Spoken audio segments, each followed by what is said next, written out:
Hi everybody, I'm Dennys Ilic. I'm a photographer based in LA and I'm hanging out with Chris Gordon at Hellblazer Video. I'm really having a lot of fun. What's up? Sorry. Good morning, good afternoon, good evening, and good night. I'll give you my usual one. How are you? This is Chris Gordon on Hellblazer.biz, part of the BSPN network. I suggest you look up the hashtag of BSPN or at BS Podcast Network on Twitter or Facebook, and to find out all the other podcasts which are in my network. I'm proud to be part of it, and there are some fantastic guys out there doing some fantastic jobs. So please go and support all the podcasts you can.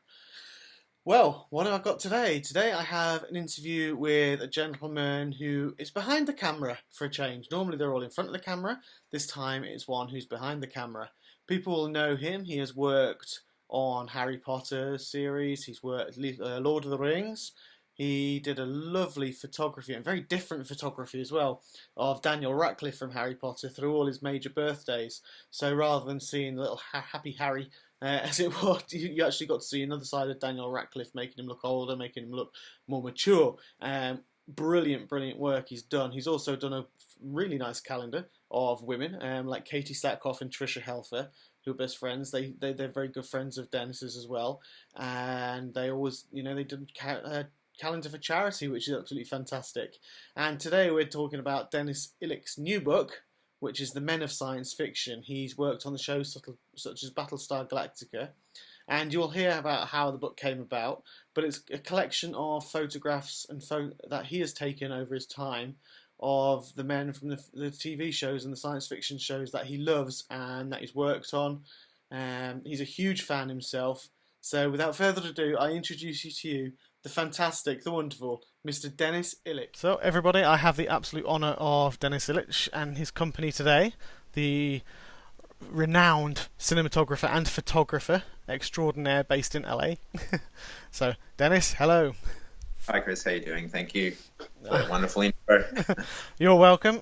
For people who don't know you, I will suggest that they should go out and Google you and look up for your images and videos, and for those who do know you, get out there and look again, because it's just your work. As I said, I've just said to you, and it's not being a sycophant. It's just the fact that you just really truly do. And I've got questions about that later, where we'll expand on that kind of thing. But your photography is very, very unique in the style that you have as well. I appreciate it. Thank you very much. It's been fun. It's been fun developing that. It's been a growing thing over the years. So yeah. Mm-hmm. Yeah. So kind of talking about that then, if it's been growing over the years, kind of how did you get into it in the first place? I mean, back in Australia, obviously you are Australian, and it's where you started. You started in cinematography, didn't you, and then moved on? Yeah, I was just one of those people that went out and bought a video camera and started, making movies. And we pretty much, my friends and I shot one of the first films on the new Sony 3-chip cameras that came out in the early 2000s called the PD-150. And I got a cinematography award for a really, really terrible film that we made. It was like so horrible. It was badly written and badly acted, but apparently nicely shot. So I was doing a little bit of that, and then I ended up with the company that we made that film with. I ended up shooting a feature film in Bollywood, and it was one of their first digital features. And it was a multi-million-dollar Harry Potter-esque sort of fantasy. Cool. And then with director Michael Reimer, who's a renowned Australian director, who of course went on to be a key person in developing Battlestar Galactica with Ron Moore, he directed the miniseries and the pilot, and then ended up writing and producing a lot of the major episodes. And we ended up together shooting one of the first DSLR feature films to have a cinema release. Okay. And that film won 30 or 40 international awards. Like, it won every film festival that it was. And that was kind of my swan song with photography. I dabble in it now and play with music videos and things like that. But I transitioned into photography for various reasons, and it's a little bit from the point that I'm a pretty insular person generally. I don't like crowds. On a film set with 200 people waiting for you to get your shit together was kind of always a little bit nerve-wracking for me. So photography, even with really big shoots, like with Daniel Radcliffe and so forth, I really pare it back and kept it, low static, not having assistants and PAs, and it's generally like all my subjects will tell you it's just me and them, one other person to help me out, and that way that's how I developed my style, which has the people always say there's a lot of depth of character in the photographs I do with people, and it's usually from the connection that you get of just being there with that person and being able to be open and honest and talk that you wouldn't talk about in front of 5 other people and 10 other people. Excellent. I mean, that's one thing I was going to mention as well is the intimacy of your photography that you do have, and you can tell. I know it's hard. You can't tell obviously that there's no one behind it, but from someone who's looking at it. But there is such an intimacy there, and you can tell that as a photography. Again, this is part of your successful style is capturing their soul and essence in that one or in those takes that you've done. And so hearing the backstage that there's no one around as well, that's how you like to work it. It makes sense. And people that are interested in photography always ask, they want to know, how did you do this, how did you do that, and photograph the way you do. And it's hard because I'm not an educated photographer. I didn't study. I'm completely self-taught, and it's always when your background is one of organically just doing what you feel, it's very hard to impart that as a lesson other than saying, well, these are the camera settings. But the most I can tell people about it is that it's very cliche and very basic, but it is getting to know the person you're shooting, and having that sort of professional intimacy with them. And you can develop that on the day of the shoot. I've done a lot of shoots where I've met the person on the day. Also, but when I have a bit more control, I usually like to say, hey, let's go and grab a coffee and then come to the gallery for or whatever, and then by the time you're shooting, you're kind of best friends, So, and that's the secret, that's excellent. So brilliant. That's kind of what I like to do with my shows here, actually. In a way, I kind of try and talk a bit beforehand, so by the time it comes to record, people think you're just the comments. A lot of the comments back, just like it sounds like your friends in a pub catching up, and it's like, well, I tried to talk for a while to try and get to know you a bit before, so we can relax by the time the thing comes on. So that's cool. It's always that bedding in. It's always a little bit of foundation on everything you do is important. Excellent, cool, thank you. What motivates you? I guess my perfectionism and a dislike for what lasts. It's kind of it's always and I sort of mentioned this before. It's as a photographer or an artist or whatever. We all have our insecurities and we all want to do better with everything we do, and we're all very self-critical about things. And I always look at what I've done, and I'm always saying, I can do this differently, and I can do it even better, and I can do it even better. And I want the joy of of feedback from the subject is also a great motivator as well. So no matter how much people tell you they love your work, in the general public, regardless of how much I know what maybe I've done as a great photograph, I'm always super nervous, when I'm presenting those photographs to the person I've shot for the first time, So it's a little bit of the absolute joy and love that somebody gives you back for something that you've done for them is a little bit of a drug too. So that's a great motive. To bring pleasure to people and do something beautiful for somebody, and then by and large, pretty much everybody I photograph, I'm a fan of. My background is as a kid is sci-fi. I grew up as a kid and outside school because there was a time when it wasn't that cool to like Star Trek. I don't know if you remember that. I do, I'm that age as well. I remember. And I watched all that stuff, and was even, reading my Neil Gaiman comics and things like that, and The Crow, James O'Barr, all that sort of stuff. I wasn't the cool kid at school for doing that, you know what I mean? So they're, a great motivator now in being in the position that I am in Hollywood is that I can actually work with a lot of these people I grew up adoring that lived on the other side of the world for me, mind you, as well. Yeah. So getting to do what I'm doing now, when I was a kid, was like it would have been the same goal. Achievability would have been like, one day I'm going to photograph Edward James Olmos, and also I'm going to live on Mars. That's how impossible those dreams would have been at that. So for me, it's just every day is a thrill. Just getting out of bed and being able to collaborate with people like this is a great motivator. Fantastic. I mean, I'll shove this question up a bit because you just mentioned Edward James Olmos there as well. He's features in a lot of work that you've done, I've noticed, and a lot of the photography. I know you're good friends with him now. Does that stem back to the days of Battlestar Galactica when you worked on there with him? Yeah.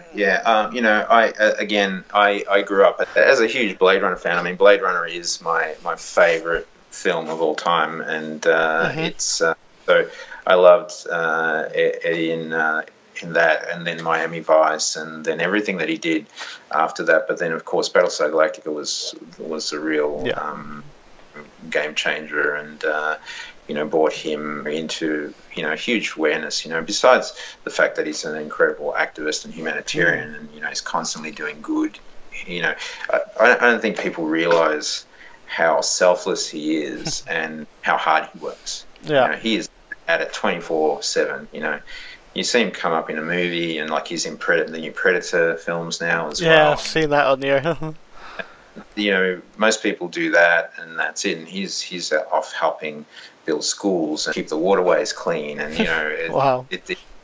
So getting to meet, I met him for the first time on the set of Battlestar Galactica, and it was, an amazing experience. He was a very, very kind and giving person, but it took a long time for us to eventually, we continued to be friends and hang out and see each other every time I used to come to LA because I wasn't living here then in 2000. But it took a long time for us to finally get together and do that photo shoot, which happened. It was early last year. It took almost 8 years to get together that we did, and of course, it was very specifically for the book as well because he's kind of father of the book that we'll talk about. But we did a lot of photographs with the new Leica cameras that we're using now, and they're kind of very iconic photographs. And then one of those images was picked up and used nationally in the US and very prolifically through Los Angeles and California to entice or educate the Latino culture into voting. So it's an amazing sort of portrait, and with the red, white, and blue and text on it. And I was very proud of doing that work as well with Eddie. It was very, very cool. Fantastic. I certainly didn't know a lot of that about him. So yeah, it's a. If you just read the Wikipedia on him and you look at the influence he had on ending the LA riots and all that sort of stuff, it's quite amazing. Wow, pretty inspirational type of guy. Oh yeah, definitely. Okay. Great having people like this when you're I'm from Australia and my family are all here, and it's great having people like that here that you can consider like a best friend and a father and a brother and all that packaged into one. That something that it really cares for the people he cares about, which is great. So. That's really, really cool. That kind of brings me nicely on to the next question: is who are your inspirations? Wow, I guess we all kind of have heroes or people that inspire or that we look to whatever category of work we do, whether we're a recording artist or a singer. We want to be like that person. But photographically, I mean, my work was always I don't know whether I should use the word influence because my work's nothing like theirs, but the work that I drew great inspiration was from Anton Corbijn, who, if you know photography, or you too, you realize Anton Corbijn was not only shooting them since they were pimply kids, but directed a lot of their more amazing music videos, more left of center music videos. But a great, amazing photographer, and it goes back. I have a great passion for music as well, so as well as cinematography. So was a director and a photographer, and then also went on to direct a beautiful film, The American, with George Clooney. Which I know that film. Yeah. Very rated movie. And I used to watch that with a lot of my younger friends, and they kind of didn't get it or didn't like it, and that's because there wasn't a cut every 3 seconds. Yeah.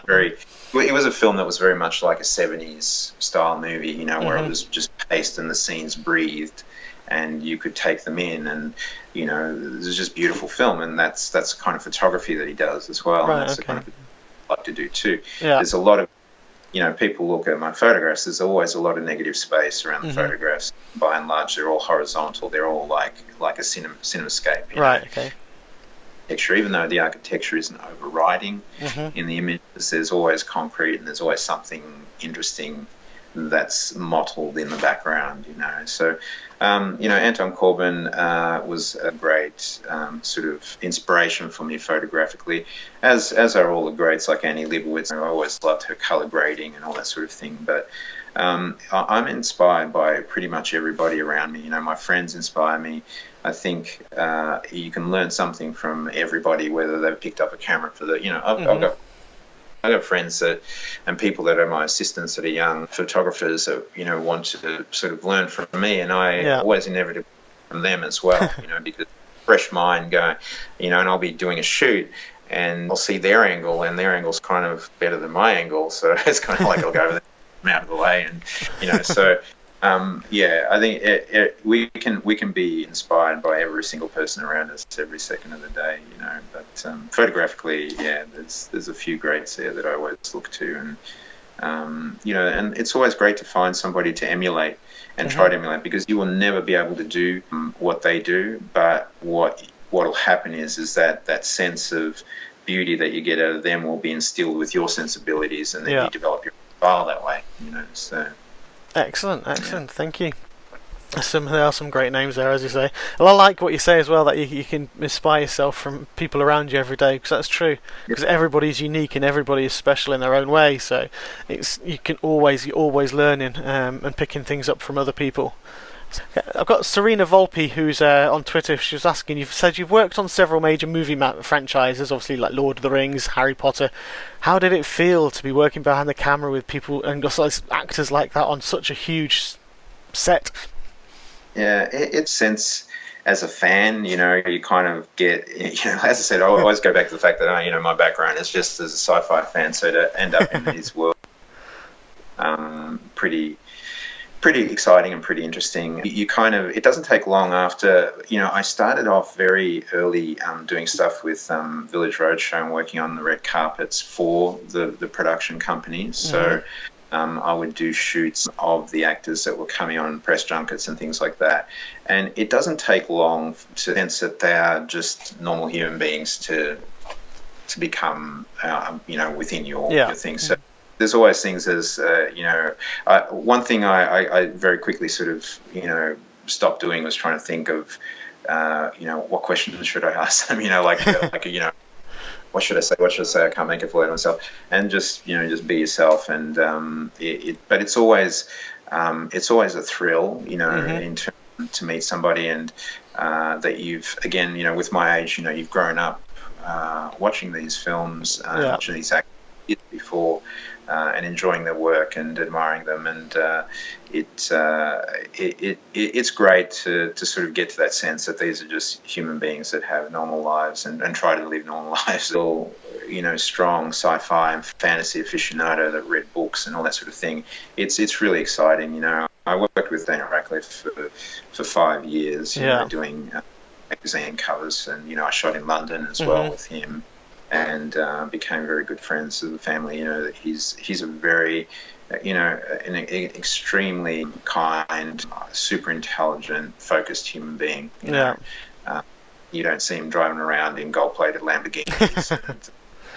And, he just works and watches the cricket when he can. Parents are the same beautiful, kind people. That I love dearly, and with the other actors that I've interacted with, over the years, like Keanu Reeves and people like that, just all super kind, good people. I've never met somebody that has lived up to the garbage that you hear about them. Yeah, in the tabloids. Not a single one. Cool. You know, Is Ryan Reynolds? always, So I was going to say, is Ryan Reynolds as crazy in real life then as he appears? Because that seems to be his natural character from what you see across. the stuff that I did with him, and I was years and years ago. Yeah. And even then, he was just a real sweet guy, you know. Mm-hmm. Funny, you know, just constantly funny. I was actually producing a TV series then, which was very popular in Australia. I shot him while we were doing our interviews with him as well. And just, you know, super focused, cool cat, you know, and really, really funny guy. And you can see that finally you can see the true sense of who he is in the Deadpool films, you know, because yeah. I'm so happy for him and what they've done with that franchise. It's fantastic. Yeah, I think he became Deadpool. I remember following him on Twitter as well, and when that movie coming out, his entire normal account was just filled with stuff like Deadpool. So you can sort of see there's a huge similarity in his personality there. That's Absolutely fantastic. Yeah, he's a cool cat. But yeah, it's been fun. It's been an eclectic mix of you know, I've worked on a lot of bigger Australian films as well, and you know, people like Eric Bana, you know, a really sweet guy. They're all just cool, nice people that are just working their asses off. So, oh yeah, true. And we're right, mate. Being an actor, you know, it's hard work. It really is. It is, yeah. Long days and long months away from your family when you're on a. Indeed. So, who's been your most favourite person to capture on film? That's better. I like that image. Help from Katie. So you can get a true sense of my, you know, geekdom.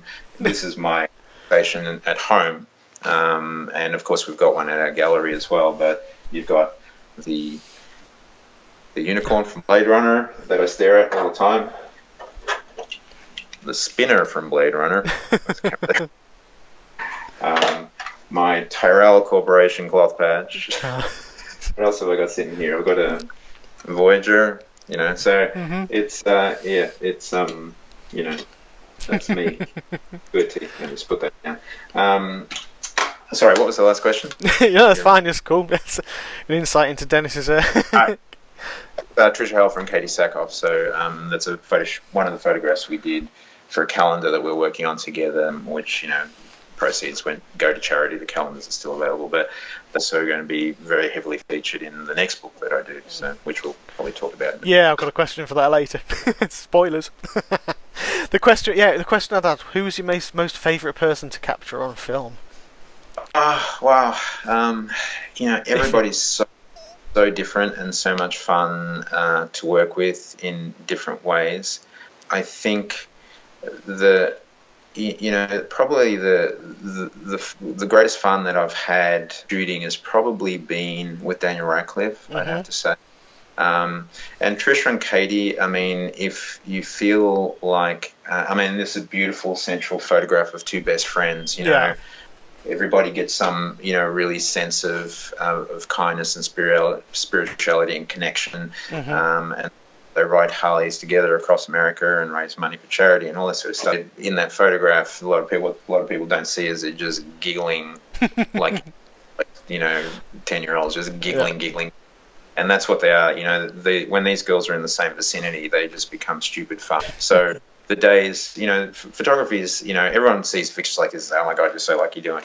It's hard work, you know. Photography consciously. When I become so focused on and stressed about getting the goods that, for me, the days are really, from an inner point, are really difficult, but they're fun. So when people just make light of the whole thing like they do, they're just really, really fun to work with, you know. So they just brings a joy to the whole thing.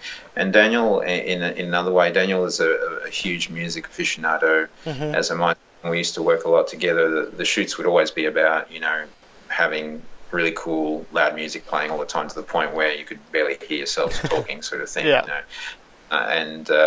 And you know, so the shoots with him are always kind of rock and roll, you know. So and to me, that's great. great. If I can incorporate sound into the vision, and that's what everything I do is about. I love music, and it just makes the day fantastic. So I'd have to say probably Daniel, Eddie, and Trish and Kaylin, my faves to work with. And I've been very lucky to work with Daniel and Trish and Katie on multiple occasions. Yeah, you kind of watched Daniel grow, didn't you? I mean, that's one of the things you're acclaimed with, the photography that you took. I photographed him for the first time when he was 15.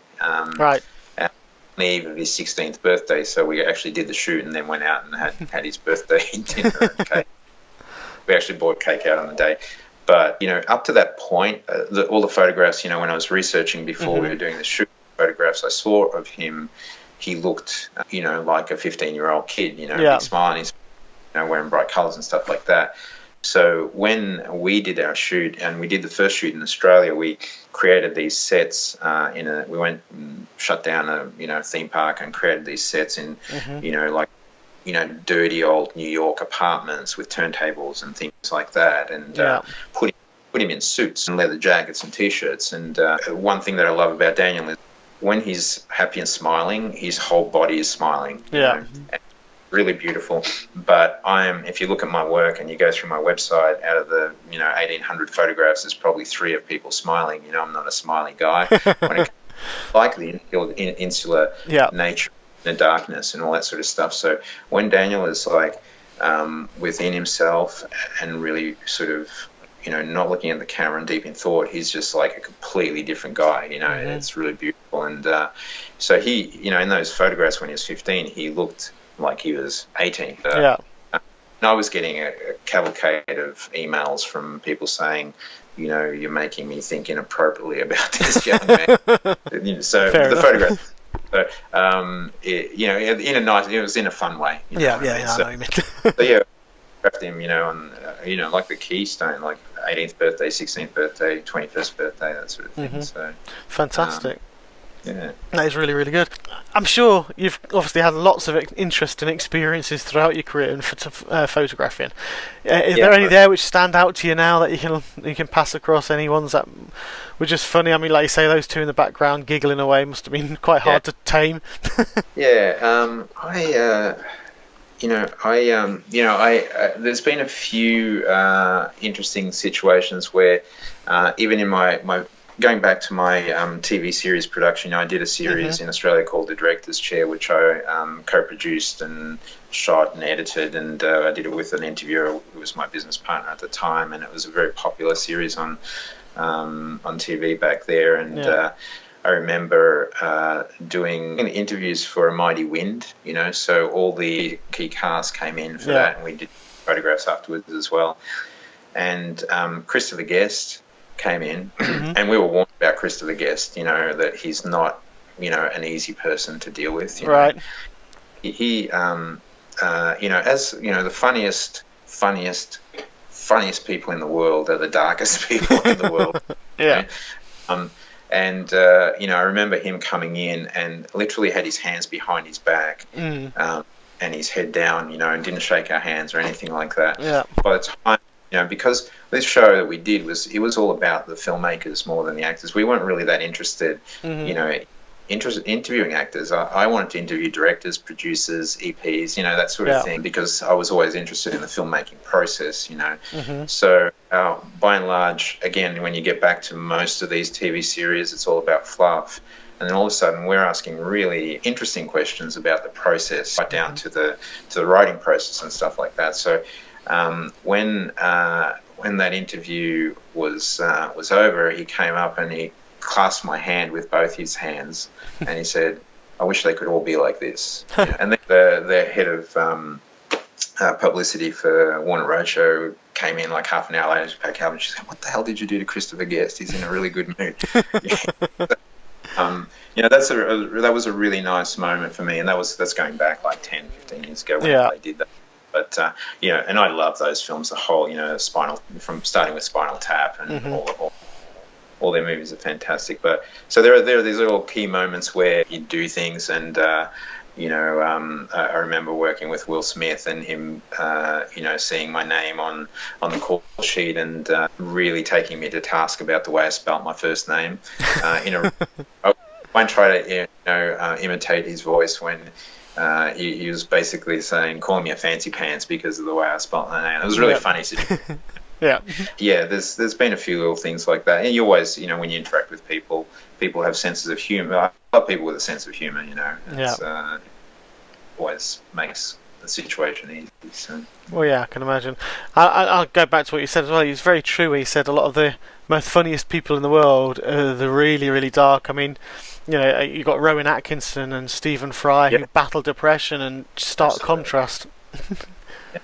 No, it's I wish I had better comedic abilities and timing. It is a gift, It's like Definitely. You look at there are people that you just look at them like Jerry Lewis. You don't need to see him do anything, start laughing, And it's the most important thing that people bring in the world is the ability to give laughter, because it makes a lot of pain go away, Yeah.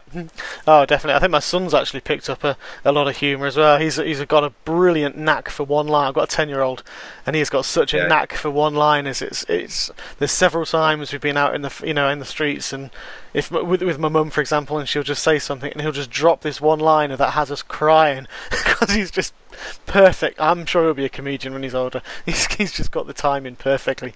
Moving closer to talking about your book, don't worry. We're getting there. I just want to say I found this today, and it surprised me, because obviously when I was looking in research, doing some last minute research to add to what I've already got, you've got a chocolate bar collection adorned with images that you've taken. Yeah, it's a funny old thing. We the gallery, the photographic gallery and space that we've set up with TJ Scott, who was also on your show a while back. Is opposite a candy store called Sweet Hollywood. Yeah. And that place is 30,000 square feet of candy manufacturing. So they have this incredible store which is all crazy and bright and colourful, but they make chocolates and sweets on the premises. And it's some of the best chocolate that I've ever tasted in North America. It's really hard to eat Australian chocolate. Other chocolates are a little powdery and bland. Yeah. Australian really milky and, dare I say, chocolatey. Yeah, it's like the UK's like that as well. We're very much like the Australians, different texture to the chocolate, totally. You can't find chocolate like that here, except for these guys have got it down to an art. And nice. Sergio Petrino, who manages the store, he and I became very, very good friends. We met a few years ago, and they actually manufacture chocolate bars which you can put like 30 or 40 different ingredients of your choice in them, and they're perfectly wrapped and beautifully foiled, and then they actually create the boxes for the bar too, so you can send a design in and have your own candy bar made. So we got onto this thing where every time we had an event at the gallery, I had an exhibition at Leica, the Leica art gallery in Hollywood last year, and for that event I actually had a candy bar made of every image that was hanging on the wall. So that started. And now that line of candy bars is in Sweet Hollywood, and we always bring them into the gallery when we have parties too. And we have Tech Nine, Strange Music candy bars. We've got Hodor candy bars. We've got that picture. Yeah, I've seen a few of the pictures today. I was like, that's pretty unique and pretty cool.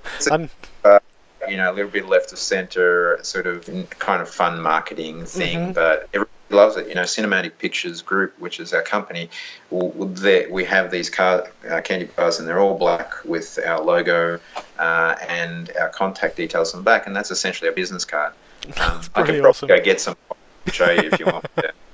That is pretty cool. I was going to actually ask about Cinematic Pictures as well, because obviously you founded that with TJ quite recently. Is that like a public gallery as well? People can come and see the works, because I know TJ does photography too.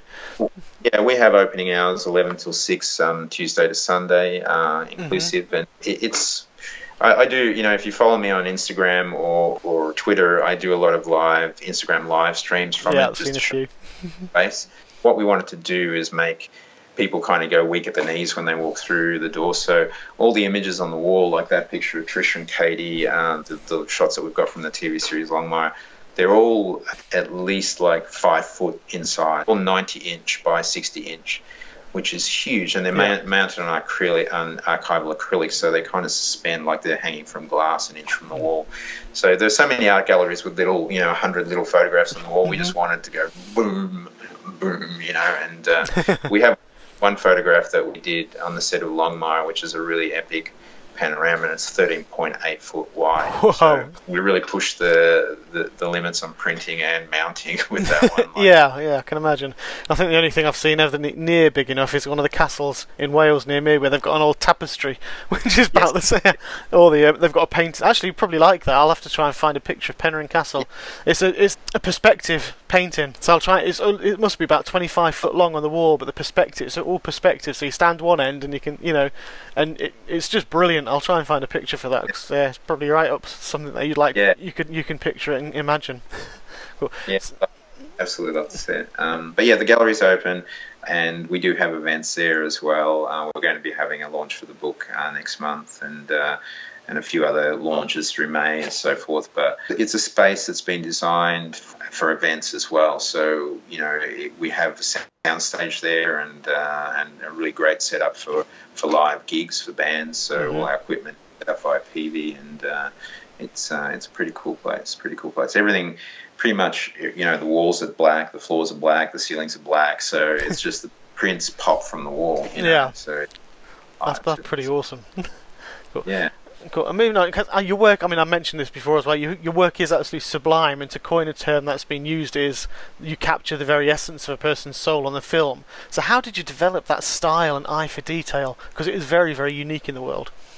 Thank you. I think it's, as I've said, it's kind of a process of looking at what you love in other people's work, and and it's no one thing, as of course I have a couple of my favorite photographers, but I think part of the attention to detail comes from my love for moving pictures as well. So I tend to watch a lot of film and TV. I don't have the time to sit there and watch a lot of film and TV because so I kind of have my screen, and then beyond that screen I have, so I work and look up.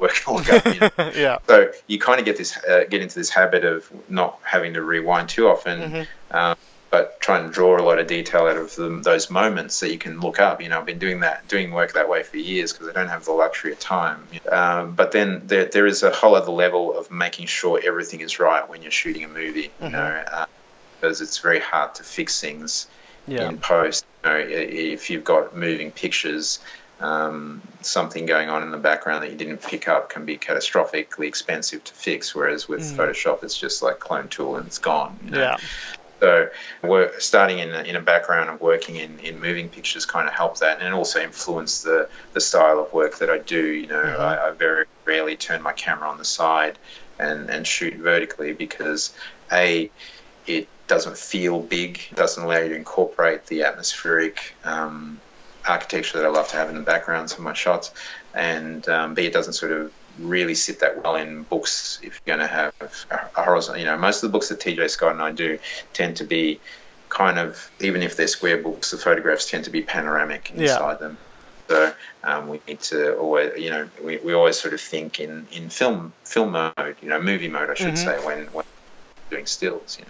So every now and again I'll go back to my old days of doing headshots and turn the camera on the side and go, oh, what the hell am I doing? Stop that. I'm not going to be able to use that photograph. I'm not going to be able to book. It's not going to look good as a Facebook panorama, and the sort of things. Yeah, it's a lot of things that's so social. Yeah, the way you actually portray it on social as well. So I guess makes you think about how it's going to look. That's come on so far in recent years as well. So as a medium. Cool. Oh, absolutely. Yeah, and we kind of touched on it there as well. TJ Scott, he's been on mine before. He's very supportive, to be fair. He's a really great guy. His with moving pictures is very dark. He's very singly good at picking out certain genres and certain moods, and you really can. I mean, obviously Death Valley last year, which was his first film, which I think you worked on as well. You can say that was again very, very unique in the way it's done. Do you think you've influenced each other at all since you've known each other? I think so. I mean, I kind of, TJ came into my sphere of attention from his work on the shows that I really like. I actually, again, it's that attention to detail when I'm watching things, and I always keep a close look on who's directing and who the DP is, and why I like particular things, And there were initially it was episodes of Spartacus were popping out as being particularly feeling particularly big. Yeah. They kind of felt like like TJ loves swinging wide lenses. He likes two things. He likes the frame within the frame, so he likes that sort of bringing lines into focusing on something. Yep. But then he likes to put that 10mm lens on and just get that sort of thing. And his shows felt like movies. They felt like they were shot like. Definitely. So those shows popped out. So I always look at who the director is, and it's like this guy TJ Scott. Okay, yeah, cool. Then I watch something else, like Black Sails or whatever. It's like it's TJ Scott again. It's like, I start following him on Twitter just purely because Twitter for me is which is why I don't follow thousands and thousands of people. It's a really important news feed for me. It's where I get my going in the film and television industry. So I specifically follow people who would like to keep up to date with what they're doing. So I have to wade through ticker tape to get to it. For some strange reason, he started following me back, and then we started realizing that we had like literally hundreds of friends in common. People that that are really, really close friends of his, and vice versa. So we just started talking, and then decided to start hanging out, and one thing led to another, and we decided to create this entity together, which is this business where we'll publish books together and do cool stuff, and it's also about propagating the knowledge and the connection with good people, and helping people learn, and so we're sort of designing a training course at the moment for photography, like a 101. All right, brilliant.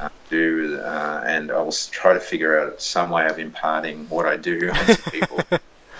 That's really fantastic. That's really, really good. It's so good to see that relationship. I mean, TJ... But we work too, we go out and shoot together. Yeah. So whenever he's in town and there's a shoot on, we'll kind of double team the shoot, and he goes bang, bang, bang, and I'll go bang, bang, and I'll bounce light for him, and then he'll bounce light for me. That's what we kind of did with Longmire. Yeah, I've seen that quite a lot. So you see a lot of behind the scenes pictures of him shooting from one angle and I'm shooting from the other angle, and it's gotten to the point that we just, when we work on shoots together, we actually have no idea whose shot is the one that... Excellent.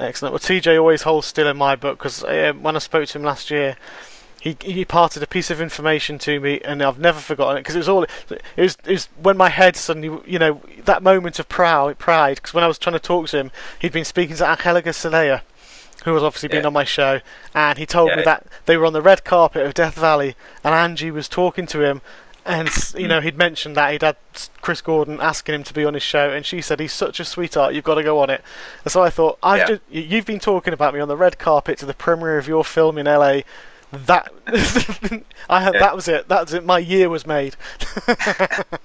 And that's what he does. He's what we try to do with the company as well is try to be connectors. And just remember, good people and good experiences, and keep bringing them into the fold. It's the most beautiful way you can live your life, is try to help people and do good stuff. It is, yeah. That's what.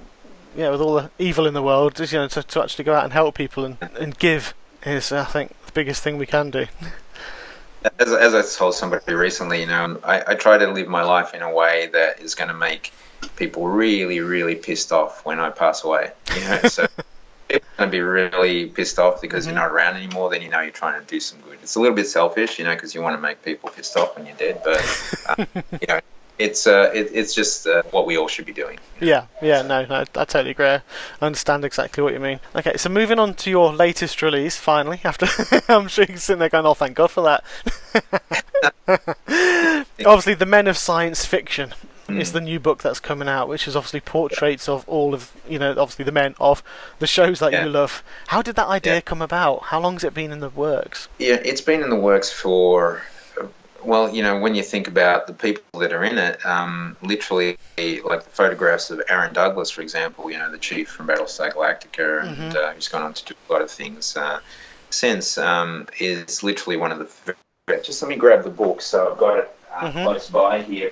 So yeah, if we go back to people like Aaron Douglas, who I photographed for the first, it was shot during the filming of Battlestar Galactica. Yeah. The book basically started in 2008. When you think about it. Yeah, true. That's it. And then, of course, photographed all the way up until literally before we went to press. But it's been 2 years in the making.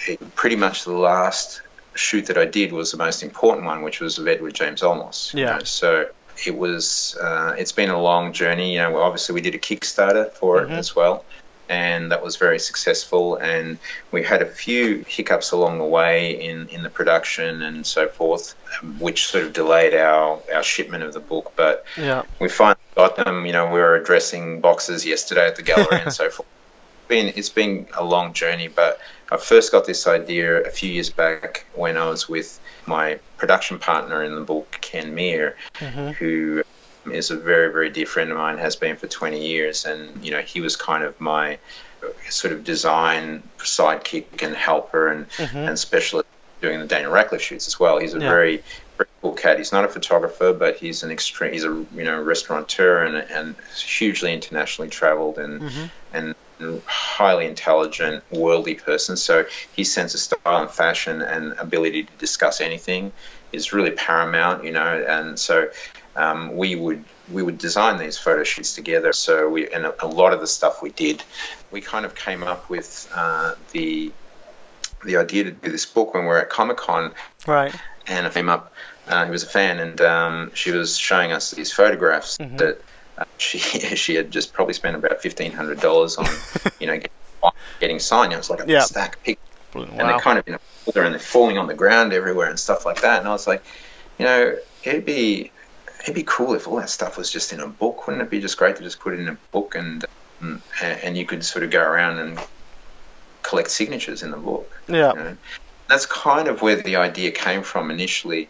And it took another, year before we kind of continued on and eventually did, produce something like that. So, but that was the genesis of it. And then I started collecting the pictures of the guys that I'd already photographed, and then said, okay, this is who we need, and we need Edward James Olmos, and we need, I need some behind the scenes guys, so I need to photograph the night and stuff like that. Yeah, and I wanted to. It was really important to me to have people that were kind of my background, like behind the camera, And I wanted to, this book was kind of doing, like, it was almost something to do honor to all the people I grew up with, loving in science fiction, TV, and the people that I respected in new stuff now. Yeah, and almost just a tribute to them. It's a big 188-page tribute to those people, So I just wanted to do something that was just a compilation of my favourite shots of my favourite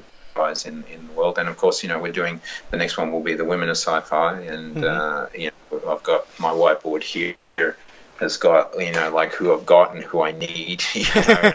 Need is a long one. I really want to do, shoots with Jerry Ryan, and there's a couple of big ones there, like Emily Blunt, which I don't think I'll ever get done, but Nicole DeBoer from Deep Space Nine, Terry Farrell, Visitor, Terry Rothery, another shoot with Amanda Tapping, so these things take time.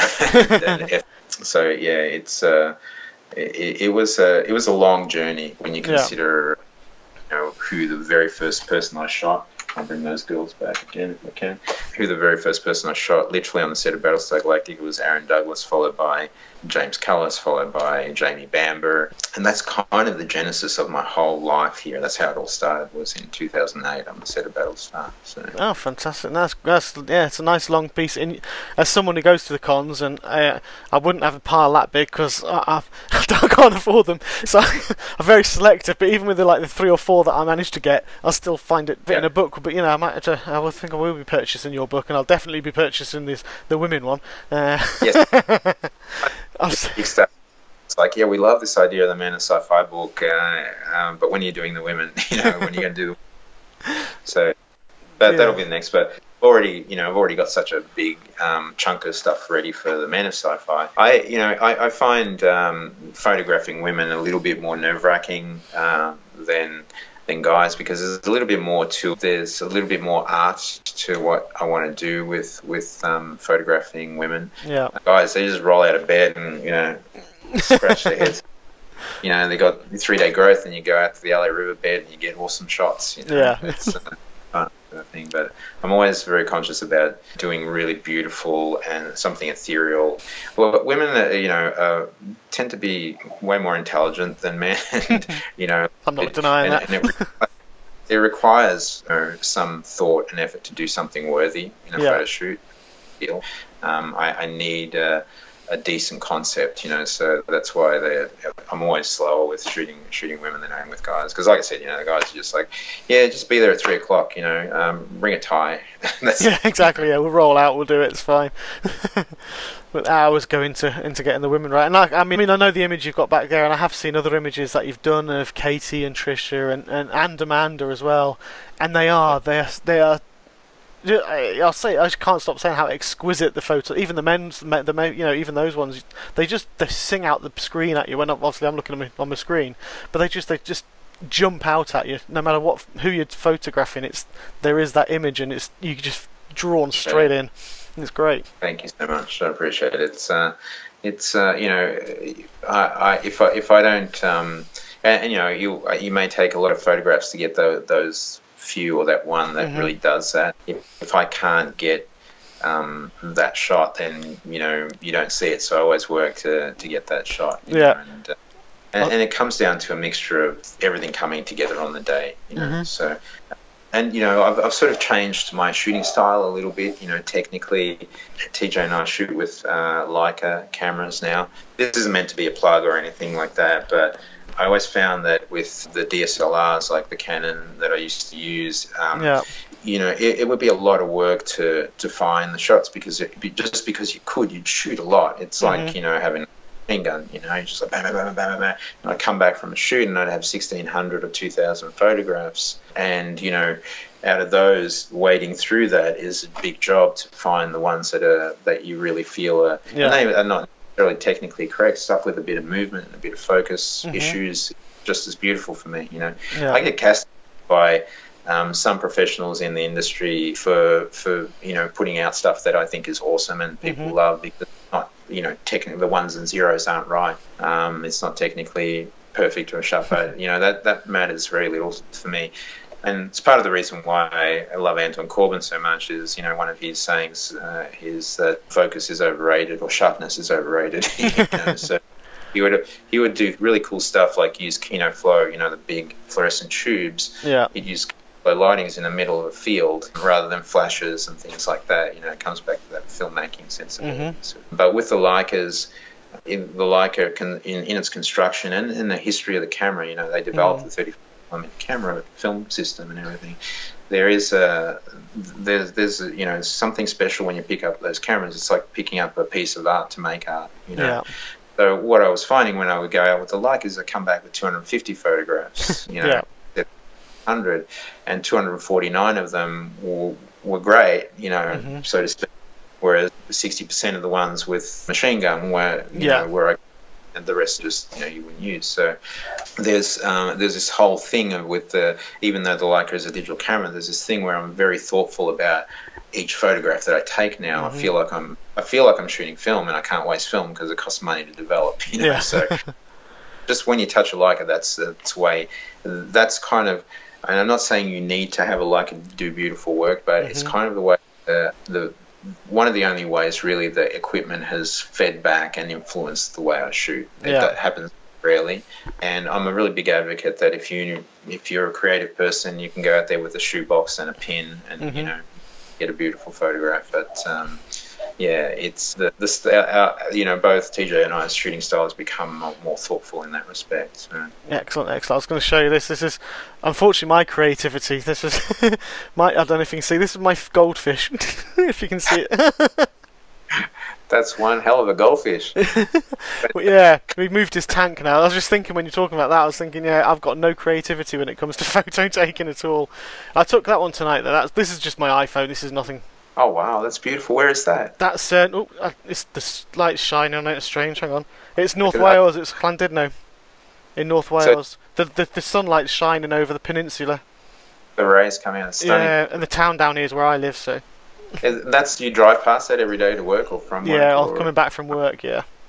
Fantastic. Well, it's so beautiful. It is. So It's great. So yeah, could only imagine what you could do with that. That kind of photography. No, we as with everybody, we all use our iPhones 95% of the time. You know, it's one of those things. It's a fascinating journey to think. Not that many years ago, when I was going to, and in particular, I remember I was going to Sullivan Stapleton's birthday in. And he's like the lead of Blind Spot now. Yeah. Great actor. But I'm directionally dyslexic. I'm horrible, and I had my cell phone, and I had my Garmin GPS, and I had my Canon digital camera all wrapped together with a rubber band. Yeah.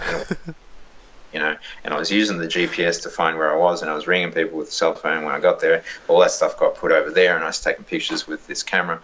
And now I very, very rarely, even if there's a situation where I'm going to want to grab some stuff, I always do it with the iPhone because it's so smart. It takes, like, if that photograph that you got that actually had the full color spectrum and the rays of light and the darks and the cloud, if you take that with a professional camera, it's kind of the raw has got the information in there, but it doesn't really represent it. So you look at it and it actually doesn't look that good. You actually have to take it into the computer to bring all that stuff out. Yeah. That's why I love, doing stuff with the iPhone. You can get stunning images all the time. Yeah, they have. They've come up with some great. I only stopped because I don't normally get a nice view like that, but when I saw the sunlight just breaking through, it was the most beautiful scene going. So yeah, I had to put that one up.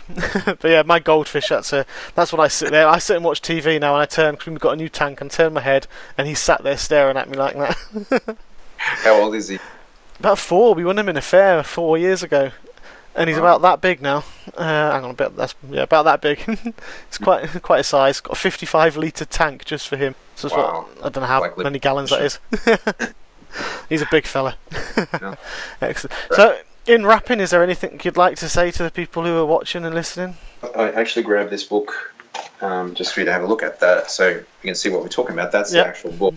I'm very excited because we only got them in last week from our publishers. And funnily enough, I've had the prototype for a while, and my mind, without even thinking, went into this mode of like, oh, Eddie's here, I should get him to sign my book, Oh, Christopher Hardell's here, I should get him to sign my book. So it's kind of, without even remembering, it's serving the purpose of being that, thing that you take to Comic-Con, yeah. But, it's, and the thing is too,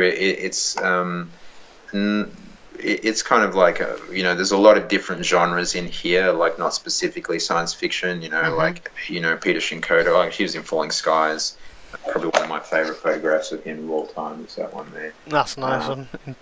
He's also Nobu and Daredevil and so forth. And of course we have a couple of heavy hitters like Chandler Riggs, from Walking Dead, So yeah, it was a fun book to do. But this is kind of that what I was talking about. This is actually a square book, but if you look at most of the photographs in there, they kind of jump out, pages. They're all sort of done in a cinematographic manner. But I just wanted to show that's probably one of the favourite photographs of Edward Almond. So yeah, I love that picture. If you got him, it's just that's the one which sort of stands out whenever you sort of look. It's just brilliant. Yeah, it's from every angle. So yeah, it's 188 pages. So we're going to be launching that soon. And of course, again, there you go. There's another sign of my geekdom. I'm reading Elon Musk, a dear friend, that from Kansas City, and I'm reading the Blade Runner production